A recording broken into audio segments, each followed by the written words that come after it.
Confidence మాత్రమే కాదు, ఇంకా 3000 మంది కాన్ఫిడెన్స్ కూడా ఉంది డాలీ గారు.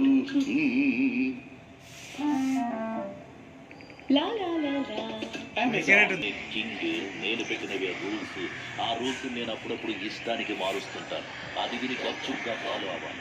అది వదిలేసి ఏదైనా పిచ్చి పనులు చేయాలని చూసావు, నిన్ను